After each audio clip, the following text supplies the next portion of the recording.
The role of a combat designer on God of War 3 is a complex role. Basically has anything to do with characters in the game. Any character you see moving in the game, attacking, fighting, are generally implemented by the combat designer. And then, of course, Kratos. What his platforming elements are going to be, what his new combat moves are going to be, what weapons he's going to use, how he's going to use them, how he walks, everything.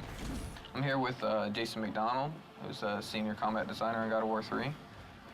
And we're just talking about the new features that we have in the game and what we're trying to add to the God of War franchise. Well, we've got some of Kratos' items in.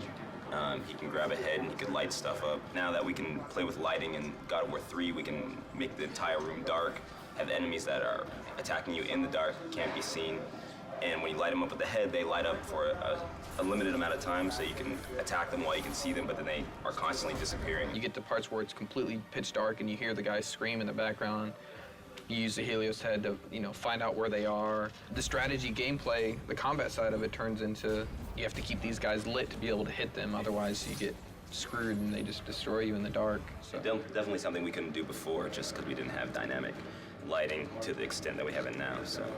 We got the combat grapple in. We tried the grapple stuff in God of War 2, but since we were limited on memory and animations and things like that, we just couldn't do it, and if we couldn't do it well, then we weren't going to do it at all, so we just didn't do it.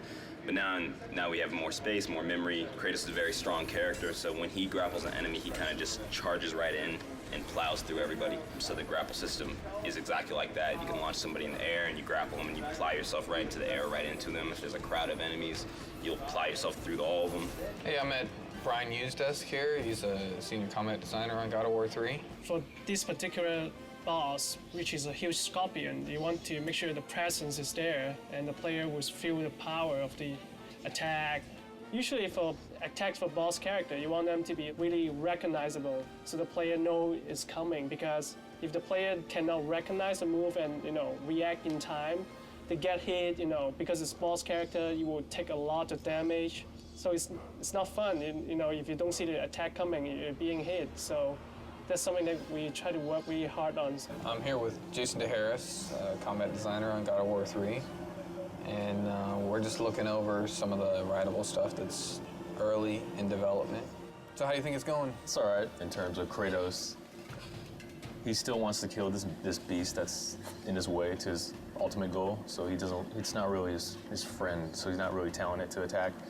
He's just trying to kill it, and then the indirectness of that is the Cyclops reacting to his pain pretty much. But then there's a challenge of making it feel responsive as well. So I guess it's kind of disguising that responsiveness with the pain reaction. So even the pain reaction is really a hit, actually. As you can see, we got a bunch of grunts on screen right now.